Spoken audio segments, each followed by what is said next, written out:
L'atelier d'ergo, c'est pour les choses qui n'arrivent pas à dire. Parce que des fois, les émotions qu'on ressent, les mots sont pas assez puissants pour les exprimer. Et il y a besoin de les représenter d'une autre façon.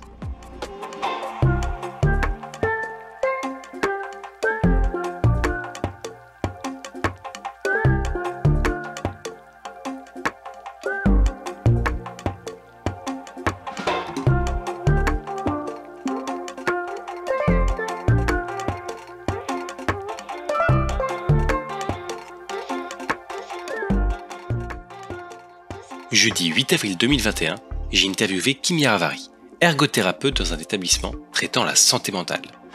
Malgré sa jeunesse, j'ai ressenti chez Kimia une capacité à prendre du recul sur son activité, ce qui a rendu ses explications particulièrement claires.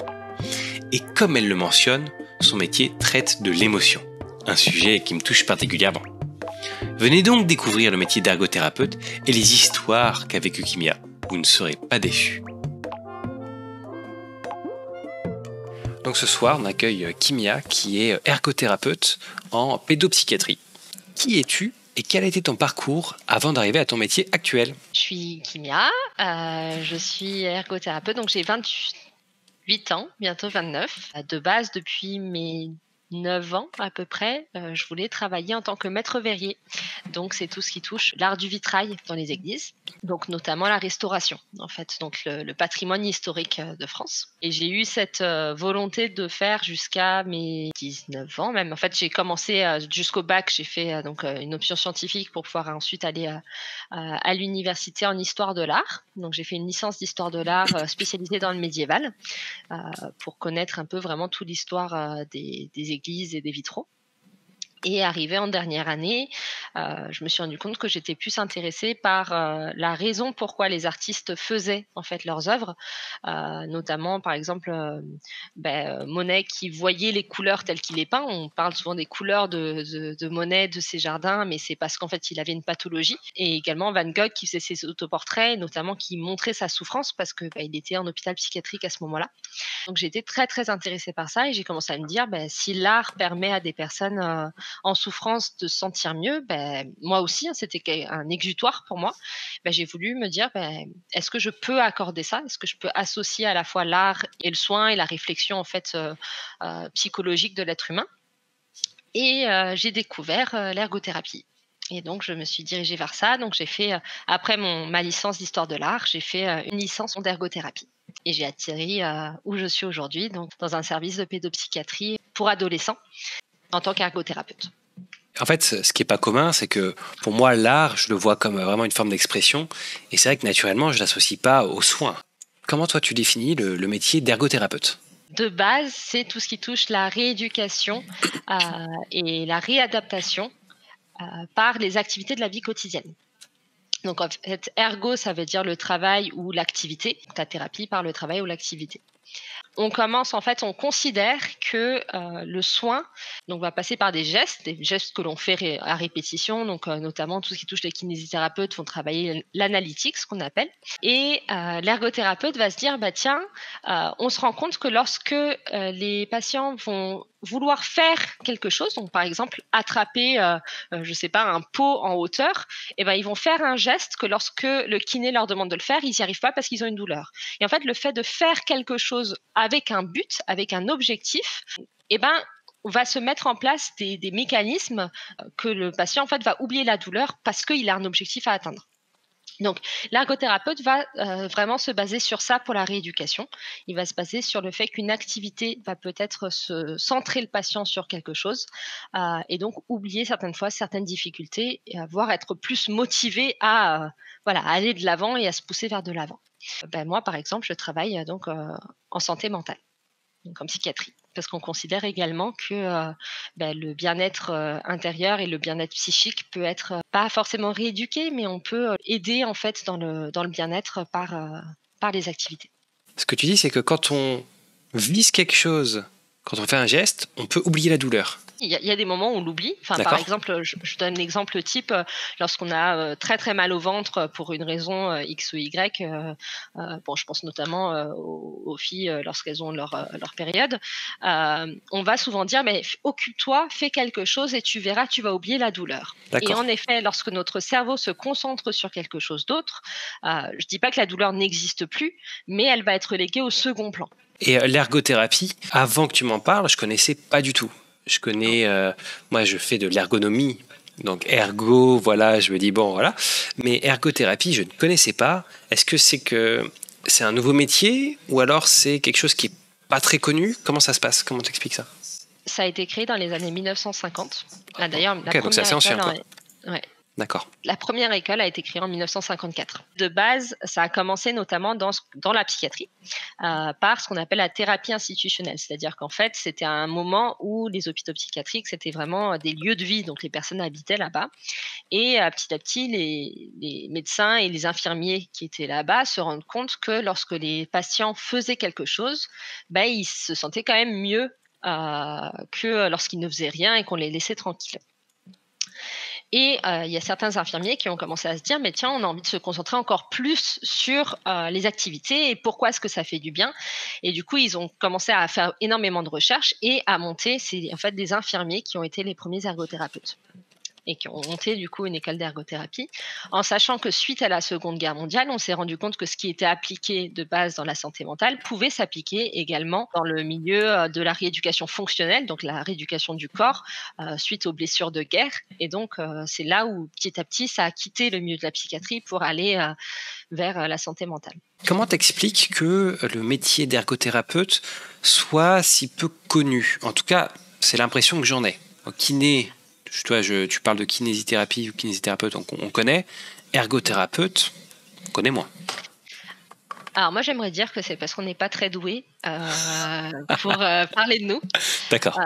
Moi, c'est Ok. pour ça que j'ai accepté cette interview, hein, parce que moi, je trouve que c'est un magnifique métier. Je joue plus que je ne travaille, hein, je l'avoue. Je trouve que c'est un des plus beaux métiers possibles. C'est de l'humain, c'est du jeu, c'est du ludique, et en même temps, on aide les personnes dans leur vie de tous les jours et on leur explique que bah, c'est normal que lorsqu'on va mal ou qu'on a eu un accident, bah, des choses qui nous paraissent évidentes bah, deviennent compliquées.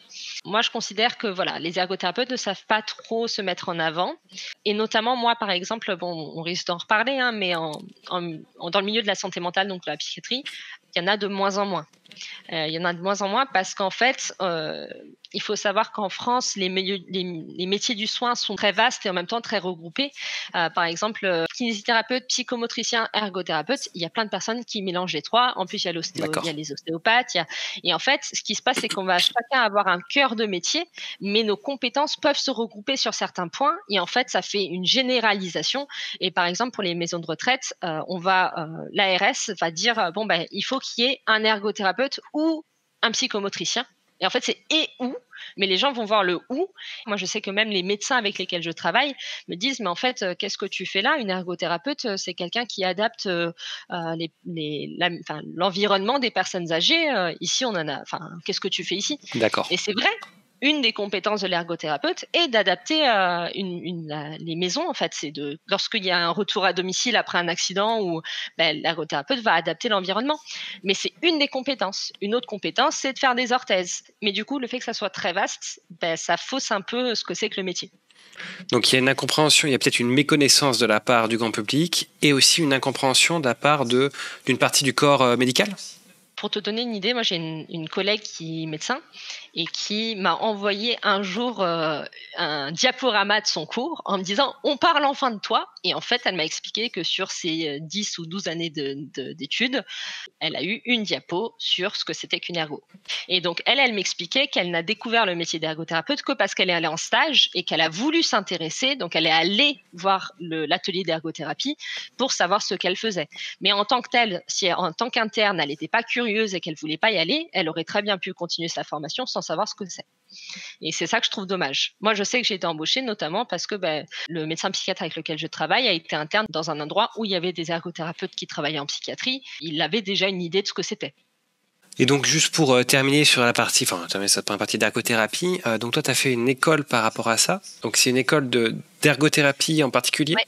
C'est en combien de Institut de temps? formation en ergothérapie, c'est l'équivalent d'une licence, donc c'est 3 ans et on étudie en fait, à la fois le biomédical, donc tout ce qui touche, l'anatomie, les muscles, les tendons, les os, les pathologies. Donc en fait, on va avoir, des médecins qui vont venir nous faire des cours sur, par exemple, tout ce qui touche, notamment à la démence. Qu'est-ce que c'est que la démence dans les personnes âgées? Qu'est-ce qui fait que les personnes âgées sont fragiles? Mais également, les cycles de développement de l'enfant. Donc, OK. comment est-ce que, voilà, tout ce qui touche la psychologie, on a des cours aussi de psychologie. Alors, Mmh. rien n'est trop poussé, tout n'est que assez vaste. Depuis le début, j'étais très intéressée par la psychiatrie. Du coup, j'ai fait mon choix de faire un stage, enfin 2 stages en psychiatrie, alors que normalement, c'était que un obligatoire. Toi, qu'est-ce que ça t'évoque ce monde de la psychiatrie? Un monde qui fait souvent peur. Moi, quand j'entends parler d'hôpital psychiatrique, c'est jamais en bien.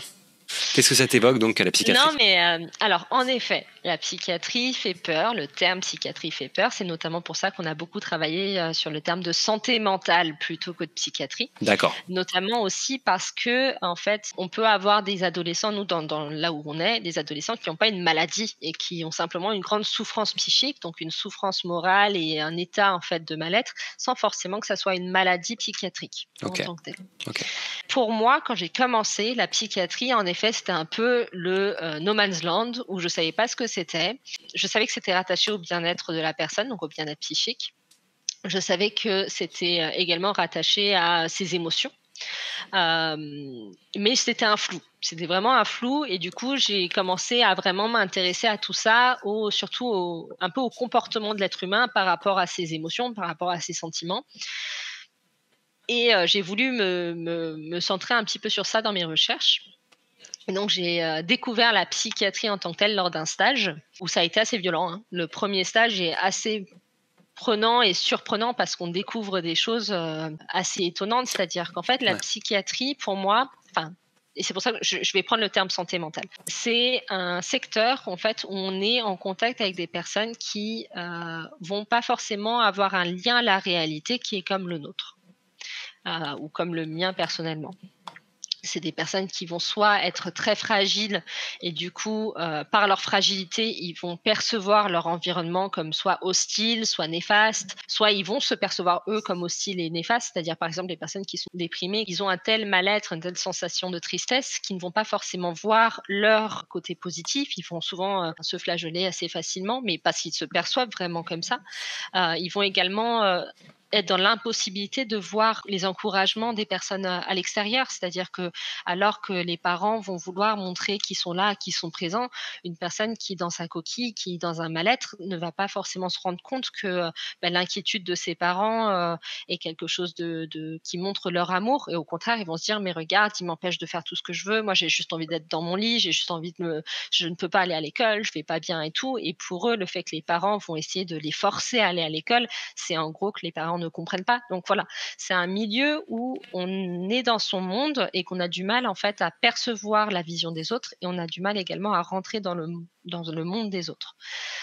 On va également avoir des maladies en tant que telles. Alors, je ne vais pas rentrer dans les termes techniques parce que encore une fois, je suis pas médecin et voilà, c'est vraiment la façon dont moi je vois les choses. Tout ce qui touche par exemple, ce qu'on appelle la psychose, donc on a les névroses qui sont censées être les personnes lambda, les personnes qui sont névrosées. Donc toi, tu es névrosé, moi je suis névrosée, voilà.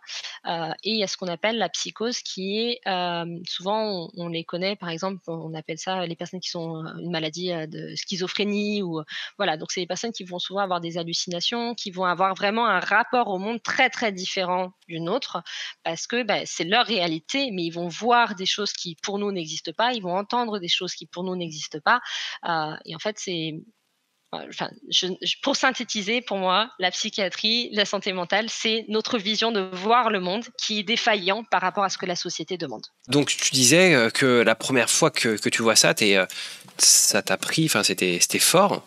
Est-ce que tu peux J'ai nous en dire un pleuré peu tout plus? le long de mon stage, en fait. D'accord. Est-ce que tu arriverais à nous dire un peu pourquoi? Parce que je vois que c'est fort. Je sais pas si tu peux, hein. C'était il y a longtemps, donc je me rappelle que des choses, les plus prenantes. C'était que c'est un monde que je connaissais pas, j'étais jeune, j'étais en psychiatrie adulte. Et en fait, je me retrouve là avec une tutrice de stage qui était débordée. Donc, je m'en rends compte aujourd'hui. À l'époque, je m'en étais pas rendu compte, mais elle était débordée. Elle était sur 2 structures différentes. Elle courait à droite et à gauche. Elle avait devant elle une deuxième année qui avait même pas eu les cours. Du coup, elle m'a donné des informations. Mais en me disant voilà, débrouille-toi, lis-les et si tu as des questions, bah, tu viens. Sauf que moi, j'osais pas trop parce que comme je la voyais courir à droite et à gauche, j'ai pas osé poser de questions. Comme je n'avais pas eu les cours, bah, je gérais un petit peu en fonction de mon ressenti, sauf qu'à l'époque, je trouvais que c'était pas du tout professionnel. Hmm. Aujourd'hui, je remets un peu en question ça parce qu'au contraire, hein, je trouve que l'instinct, c'est également de l'expérience qui parle. Ouais, d'accord. Hem Mais du coup, je faisais des choses et j'ai fait des erreurs. C'est-à-dire que j'étais seule et par exemple, au bout d'un moment, il y a un patient qui était, bah, justement, schizophrène et qui était dans une phase de délire. Je m'en étais pas rendu compte parce qu'en fait, certaines fois, les délires sont tellement ancrés qu'on y croit. Même les personnes extérieures, quand ils nous en parlent, on y croit. Et du coup, bah, moi, je suis allée dans son sens et j'ai commencé à lui poser plein de questions et cetera. Et en fait, durant tout le long de mon stage, il a fait ce qu'on appelle une décompensation. Donc ça veut dire qu'en fait, c'est quand, la personne en fait vire un petit peu et la pathologie prend le dessus. Moi, j'ai eu l'impression que c'était de ma faute et en fait, ma tutrice n'a pas réussi à me rassurer sur ça, mais c'était pas du tout, enfin, c'est moi, j'avais cette impression-là que c'était de ma faute. Je sais pas si je suis même pas sûre que j'avais pu lui dire si je me l'avais ressenti ou pas. Je suis même pas sûre de lui en avoir parlé, en fait. Et du coup, j'ai commencé à me poser plein de questions par rapport à moi, à me dire: «Mais est-ce que je suis une bonne professionnelle?» Mais du coup, c'est vrai que lorsqu'on connaît pas, on est un peu, surpris par ça, on ne sait pas le reconnaître, on est surpris par le côté un peu tellement réel de la chose. En tant qu'étudiante, en fait, tu es pris, par les choses et il faut savoir que les émotions de l'un, en fait, on est un peu des éponges, hein, l'être humain est un peu une éponge et du coup, l'angoisse des autres vont devenir ton angoisse. Donc si, en fait, toi, tu es stressé, tu vas stresser les patients, mais si les patients, eux, ressentent du stress et cetera et que toi, tu as pas les techniques d'être calme et de rester calme durant la situation, ben, en fait, tu vas commencer à paniquer toi aussi et du coup, c'est vrai que c'est également très émotionnellement prenant. Ok. Donc en tant que petite étudiante qui ne connaît rien, qui n'ose même pas parler à sa tutrice pour lui dire: «Écoute, je ressens ça et tout», ben, en fait, c'est un peu la goutte d'eau qui fait déborder le vase. Donc ça, c'était la première expérience. La deuxième expérience s'est beaucoup mieux passée parce que j'étais en troisième année, j'avais quand même fait pas mal de travail autour de ça et en plus, j'avais appris à communiquer. C'est-à-dire que ma tutrice, a vraiment su, me dire que qu'importe ce qui se passe, tu me parles et donc elle a commencé dès le début en me disant ça. Ce stage-là, d'un côté, j'étais plus à l'aise avec mes compétences et en plus, j'étais plus à l'aise avec la discussion et du coup, j'ai pu parler de mes émotions et de mes sentiments, avec ma tutrice. Donc, tu parlais d'un patient qui part dans un délire et qui t'emmène avec lui. Tu peux nous dire un peu, enfin, un exemple de ce qui s'est passé, de cette histoire-là ou... De ce que je me rappelais, c'est qu'il me parlait de sa compagne, il me parlait de sa petite amie. C'était autour un petit peu de comment est-ce qu'il gérait en fait, cette relation-là et puis elle partait et puis elle revenait et du coup il était mal et plus tard j'ai découvert qu'il n'avait pas de petite amie. En tout cas pas à notre connaissance et qu'il y avait D'accord. personne chez lui, qu'il vivait seul, mais du coup cette relation avec cette petite amie le chamboulait totalement parce qu'en fait, elle venait, elle partait, elle venait, elle partait et Est-ce qu'on parle de maladies psychologiques? Est-ce que on dit que ce sont des maladies? il y a des diagnostics qui sont faits, c'est-à-dire que le médecin va faire un diagnostic en tant que tel. Mhm. Donc, après, tu vois, surtout en tant qu'ado, on évite de donner vraiment un diagnostic concret avant qu'on soit bien sûr, parce qu'en fait, en tant qu'ado, on va essayer d'éviter de les mettre dans des cases parce que c'est dans ce moment-là où le développement personnel se commence. Et donc, même si il peut être en phase de souffrance psychique à ce moment-là et donc un peu par exemple, il peut y avoir des phases un peu délirantes et cetera. Ça ne veut pas dire qu'il rentre dans la psychose. Tu vois? Ça peut simplement être un passage et qu'après, petit à petit, il arrive à se réadapter par rapport à tout ça. Donc c'est vrai que nous, en tout cas dans notre, lieu de soins, le médecin est fait très, très attention à ça, à ne pas, donner de diagnostic, bien concret, bien précis parce qu'on ne veut pas que les adolescents rentrent dans une case et qu'ils soient définis comme ça à vie. Ok. Après en effet, en tout cas à ma connaissance, par exemple la schizophrénie, c'est une maladie. Enfin, c'est quelque chose dont on ne guérit pas. C'est quelque chose dont souvent, les patients et on va se stabiliser, c'est-à-dire qu'en fait avec des traitements, avec un accompagnement, la personne va pouvoir vivre avec sa maladie, heu, mais elle va jamais ne plus être, schizophrène. Entendu. Donc oui, pour moi, il y a des choses qui sont considérées comme de la maladie et qui sont pathologiques, et il y a des choses qui, par contre, est de l'ordre du développement adolescent. Je te propose de passer à la suite, au quart d'heure émotion. Donc on va d'abord commencer par la joie. Quel serait un moment de grande joie que tu as vécu? Donc de joie, de fierté, d'accomplissement, que tu pourrais nous partager? Si on parle de fierté et d'épanouissement personnel, c'est lorsque j'ai eu ma première stagiaire. Donc, la première fois que j'ai eu une stagiaire, je me suis dit: «Je vais être une catastrophe, je suis une quiche». Bah, justement, la théorie, mais alors, comme je le dis, hein, je suis même pas sûre de ça. Enfin, donc j'ai commencé à me dire: «Mais la pauvre, elle est tombée avec la pire personne possible». Et j'ai commencé à tout préparer. Alors, mes collègues, elles me voyaient super stressée: «Mon Dieu, j'ai ma première stagiaire et tout». À la fin du stage, elle m'a remerciée, elle m'a dit qu'elle ne s'attendait pas du tout à ça comme stage, qu'elle n'avait jamais eu une tutrice aussi à l'écoute. C'est là où je me suis dit: «Mais en fait, je suis pas une quiche». Au final, j'ai pu apprendre quelque chose à ma stagiaire, et elle en est ressortie, en tout cas de ce qu'elle m'a dit, super contente de son stage, et c'était la plus belle chose que j'ai pu me dire, parce que, de me dire que j'ai pu donner une satisfaction à une personne qui va devenir ergo. Donc voilà, ça c'était ma fierté personnelle, épanouissement personnel. Après, en tant que professionnel, on est toujours, enfin moi je sais que je suis toujours super contente lorsque je passe une journée avec les adolescents et que je les vois sourire et que je les entends pas se plaindre sur l'activité, et qu'au contraire, ils sont super contents et tout, et ça voilà, ça nous fait toujours plaisir. On se dit: «Bon, malgré ce qu'ils ressentent, malgré ce qui se passe, ils arrivent à avoir un endroit où ils se sentent bien». Donc ça, c'est super plaisant. Les moments d'au revoir lorsque, ils partent, et qu'ils partent parce qu'ils vont mieux. Mmh. Ça c'est une satisfaction aussi de se dire, bon, pour certains, ils sont pas guéris, mais ça y est, on a réussi à au moins, les aider à retourner à l'école, à faire, à s'entendre mieux avec leur famille, voilà. Et enfin, c'est rare, mais quand ils nous appellent quelques mois ou quelques années plus tard pour nous dire, «On a réussi notre bac», ou «On fait ça comme étude», ou «Bah, écoute, ça y est, j'ai déménagé, je vis plus avec mes parents, je suis trop fière de moi», voilà, d'avoir ce retour-là. Mais alors là, c'est de se dire, on a servi à quelque chose à un moment, et en plus, on a été assez présent pour qu'ils aient envie de nous dire que ça continue d'aller mieux. Voilà, donc c'est toutes ces fiertés-là, pour moi. En fait, parmi les gens que tu soignes, quel pourcentage qui sortent soignés ou qui sortent mieux en tout cas? Globalement, c'est rare qu'un adolescent part parce que son état s'est empiré. D'accord, Après, comme je te dis, on ne guérit pas de tout.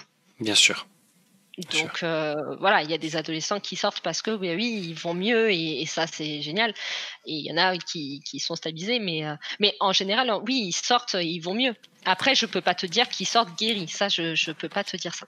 Tu peux nous expliquer s'il y a eu des différences dans ton métier entre le milieu carcéral dans lequel tu as travaillé et le milieu hospitalier dans lequel tu travailles actuellement? Alors, il y a des différences au niveau organisationnel, c'est-à-dire que le milieu carcéral, on vivait l'enfermement avec les patients. Après, j'ai une plus grande liberté dans ce qui touche les activités, parce qu'on a le droit de sortie. Donc, par exemple, il y a eu un temps où j'avais mis en place une activité randonnée. Là, maintenant, c'est une de mes collègues psychomotriciennes qui l'a repris avec l'infirmière, et qui ont modifié pour du coup la développer de leur façon. Je sais qu'il y a un de mes éducateurs spécialisés et la psychomotricienne font également de l'équithérapie sur l'extérieur. Donc ça, c'est vrai que le milieu carcéral était beaucoup plus renfermé. C'était très compliqué de pouvoir sortir. Donc au niveau organisationnel, il y a de ça. Le fait que ça soit des adultes, le milieu carcéral, c'est un secteur adulte. Le milieu où je travaille aujourd'hui, c'est les adolescents. Donc pareil, des changements par rapport à notre Hmm, façon de procéder. bien sûr. Il y a le côté très ludique avec les ados, etc. Et après, c'est pas du tout la même souffrance psychique, en fait, Hmm, hein. Le milieu carcéral, il y a la maladie, mais il y a également l'environnement. Il y avait une activité, carnet de voyage, où en fait, le but, c'était de faire de l'aquarelle. On choisissait un pays, et on partait avec de l'aquarelle. On découvrait ce pays, pendant 3 séances. Et après, les détenus avaient le droit de faire leur propre carte postale. Et on leur donnait un timbre et ils pouvaient l'envoyer à leur famille. Pour eux, c'était un échappatoire. C'était souvent des patients en dépression, Mhm. notamment à cause des conditions d'incarcération. Et c'était un échappatoire à l'incarcération. Ils avaient vraiment l'impression de voyager. J'ai essayé de mettre en place la même chose où je travaille actuellement. Ça a fait un flop total. C'est-à-dire que les adolescents me regardent et me disent mais c'est quoi ton délire à vouloir voyager avec des dessins quoi Et eux, ils préfèrent voyager au niveau de la rêverie, c'est-à-dire qu'ils ont accepté l'activité à condition qu'ils pouvaient raconter une histoire et illustrer l'histoire, mais que c'était pas obligé d'être géographique, ça partait en fait d'un voyage plus introspectif. Parce qu'ils n'avaient pas cette condition d'enfermement, ils n'avaient pas besoin de s'échapper de leur environnement, ils avaient simplement besoin de se laisser libre cours à leur imagination.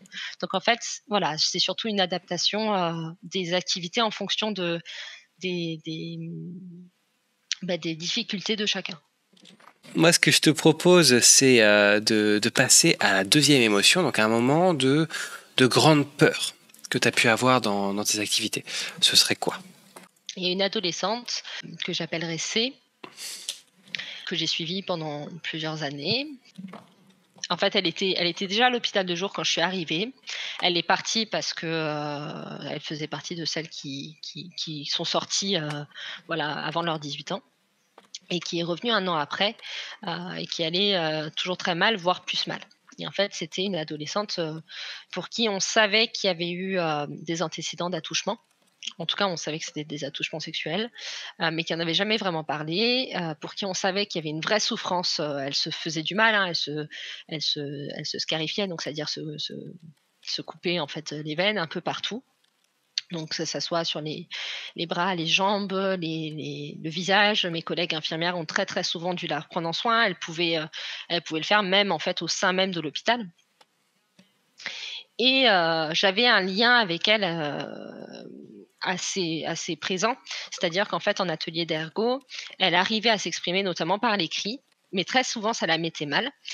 Et elle m'expliquait que comme elle sentait le regard des autres sur elle, elle n'allait jamais vraiment exprimer son mal-être. Donc en fait, ça s'arrêtait, et j'avais l'interdiction de lire ce qu'elle faisait. Pour elle, c'était, pas possible que je lise. Donc en fait, elle écrivait, elle le mettait dans sa pochette et c'était acté de bonne conscience que je n'allais pas lire. Un jour, donc j'étais absente, je ne sais plus si j'étais en formation ou si j'étais en congé et je reviens et on m'informe que le médecin a vu cette adolescente, et qu'elle lui a expliqué que l'endroit où elle avait arrivé le mieux à s'exprimer, c'était en atelier d'ergothérapie et il lui a donné l'autorisation. Comme elle disait qu'elle n'arrivait pas à vraiment se livrer parce qu'elle se disait que j'allais pouvoir en parler avec les autres et elle voulait pas que ça se sache, il lui a donné l'autorisation que je la voie en individuel et que tout ce qui était fait et dit dans la séance, je ne le dirai pas. En fait, n'en ferai pas part à mes collègues. Et en général, voilà, elle arrivait à déposer.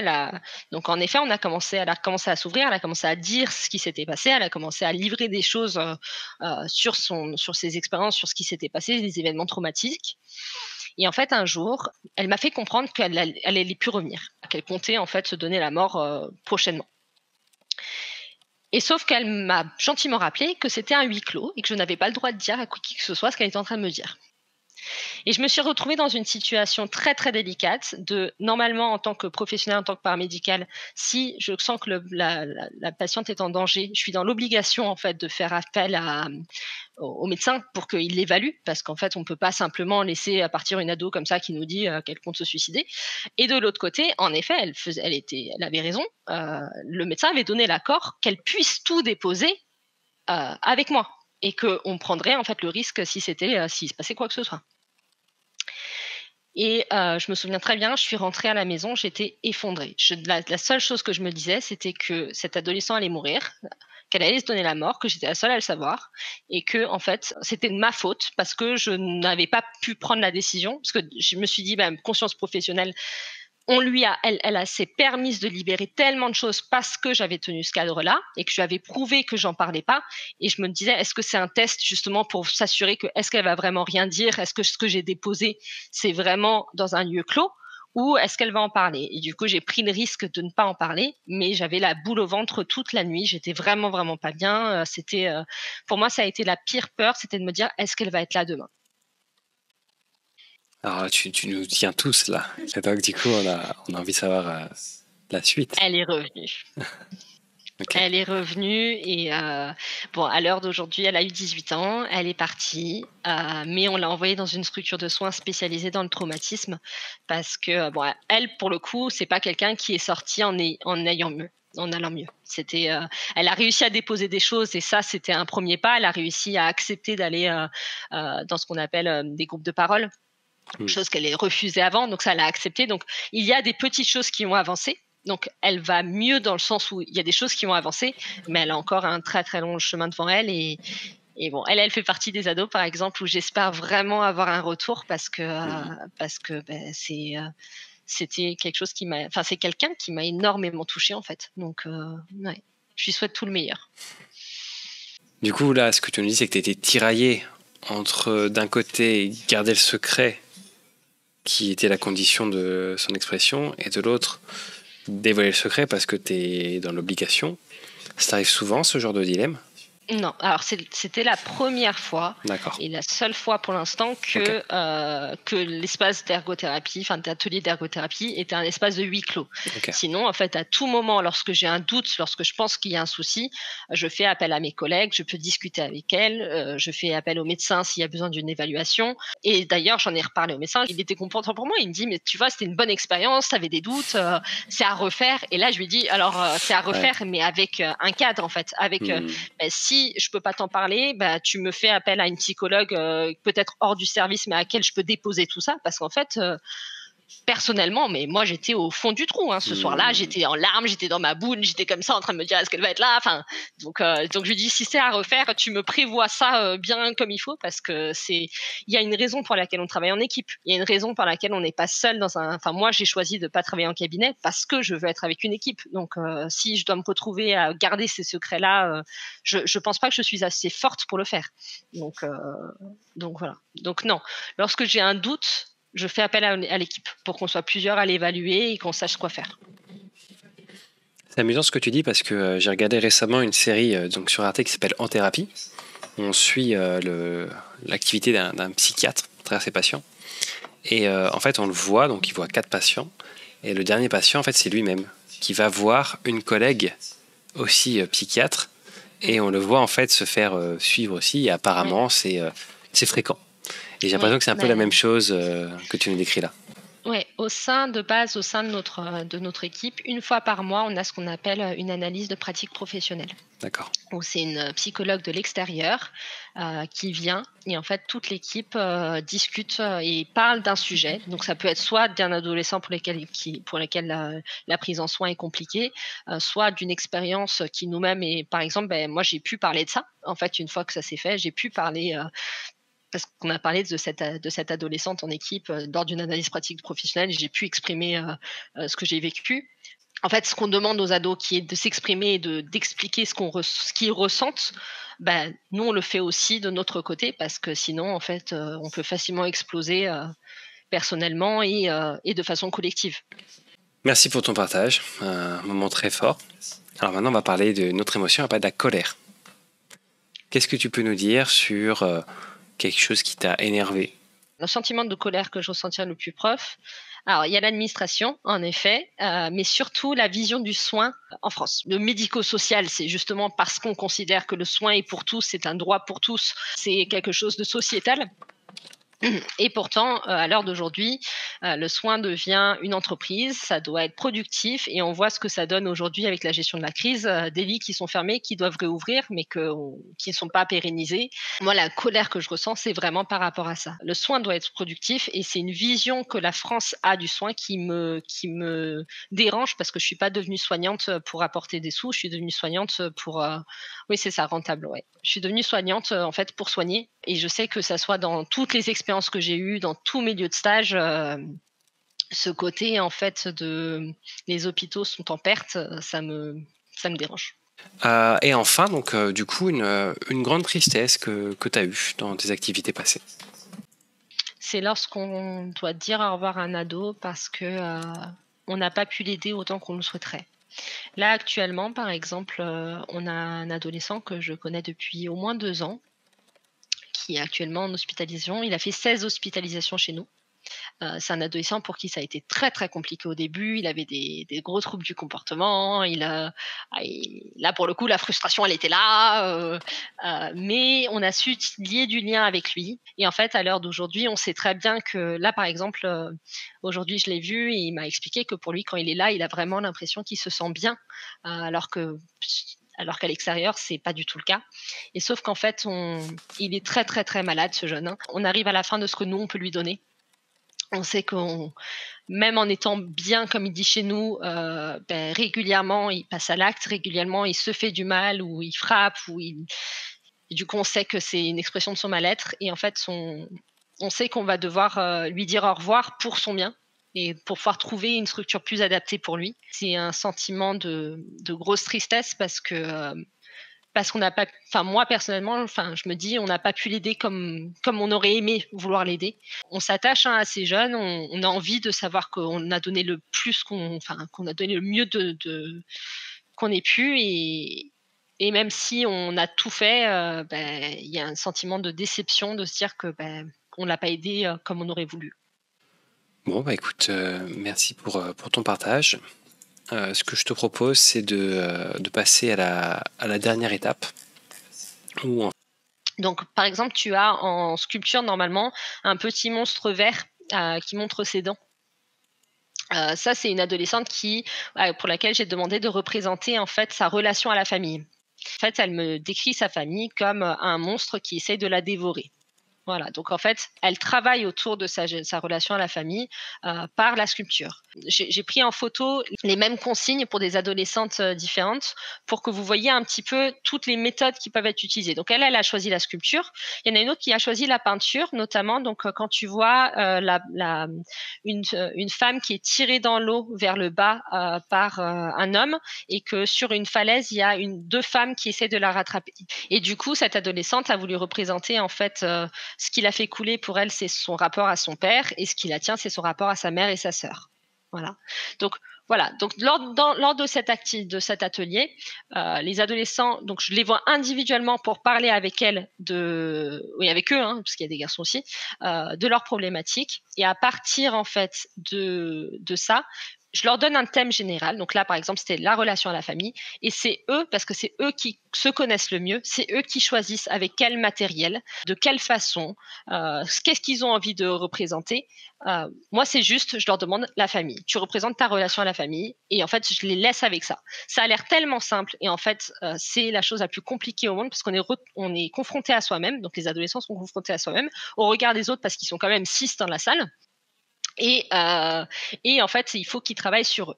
Après, c'est pour ça que j'ai mis des règles en place. On ne parle pas de ce qui se passe en atelier d'ergothérapie. C'est-à-dire qu'en fait, je leur propose de faire partie du secret partagé.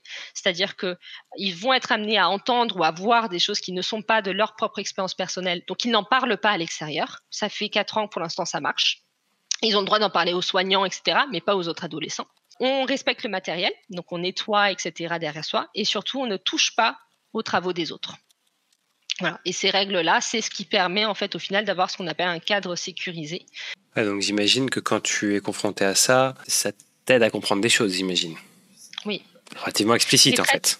En fait, moi je leur explique que l'atelier d'ergo, ils vont être amenés à parler avec le psychologue, ils vont être amenés à parler avec le psychiatre. L'atelier d'ergo, c'est pour les choses qu'ils n'arrivent pas à dire. D'accord. Parce que des fois, les émotions qu'on ressent, les mots sont pas assez puissants pour les exprimer. Okay. Et il y a besoin de les représenter d'une autre façon.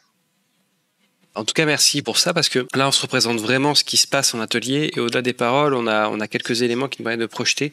On a beaucoup de réactions qui comprennent, en fait, qui se rendent compte de la puissance de l'art, de ce que ça représente, et la manière dont tu l'expliques derrière, voilà, c'est top, donc merci. On sent cette passion de ta part, et du coup, pour passer à la phase de conclusion, quel serait pour toi le conseil que tu donnerais à quelqu'un qui a envie de s'orienter vers de l'ergothérapie ?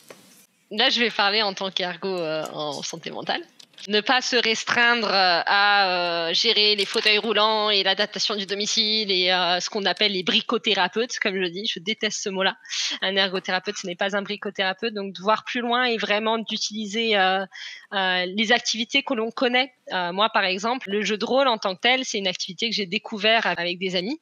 Et du coup, c'est moi qui me suis dit, bah tiens, je vais essayer de réfléchir à l'activité et à qu'est-ce que ça va pouvoir apporter. C'est pas quelque chose que j'ai appris en cours. Avoir confiance dans les choses qu'on fait et que même si c'est quelque chose qui n'est pas forcément accepté ou connu ou quoi que ce soit. Et surtout, alors ça c'est de mon vécu quand j'étais plus jeune dans le métier entre guillemets, comme je disais, j'avais l'impression que l'instinct c'était qu'il fallait pas que je suive mon instinct, que c'était pas professionnel, que ça respectait pas les théories. Et en fait, à l'heure d'aujourd'hui, quand je vais me dire il faut que je dise ça, même si en fait dans tout nous dit bip bip, non ne dis pas ça, ça va faire péter. Ben je me dis si je le pense, si j'ai ça, c'est que j'ai une expérience qui me dit qu'il faut que je le fasse. Et en fait, au final, pour moi, et c'est ce que je veux vraiment que les gens qui font de l'ergo, enfin et n'importe, hein, mais qui travaillent avec l'humain, c'est de se dire que l'instinct, c'est nos expériences passées, c'est nos intuitions, c'est quelque chose qui est ancré. Et même si c'est pas de la théorie, c'est d'expérience qui peut nous apporter énormément de choses. Au final, on utilise des techniques qui sont semblables, alors qu'on a des métiers qui sont différents. On travaille sur les émotions. Ouais, c'est ça. C'est ça. Et du coup, les émotions, on va pas les travailler de la même façon, mais on travaille sur l'humain. Toi, c'est l'émotion par rapport à l'informatique, par rapport au rapport de l'utilisateur, etc. Mais du coup, c'est des humains. Donc, à partir du moment où on travaille sur l'émotion, on aura toujours des choses un peu semblables. Hein. En tout cas, moi, j'ai l'impression que l'émotion, c'est là où on a de l'authenticité, où on a sa vérité. Donc, moi, j'ai beaucoup aimé. Donc, je te remercie, Kimia, pour cette interview. Tes moments de vérité, tes moments de doute. Là, tu nous as vraiment tenu sur ton histoire tout à l'heure, où on sentait que tu étais vraiment prise en tenaille. Et sur ces belles paroles, je te souhaite une excellente soirée.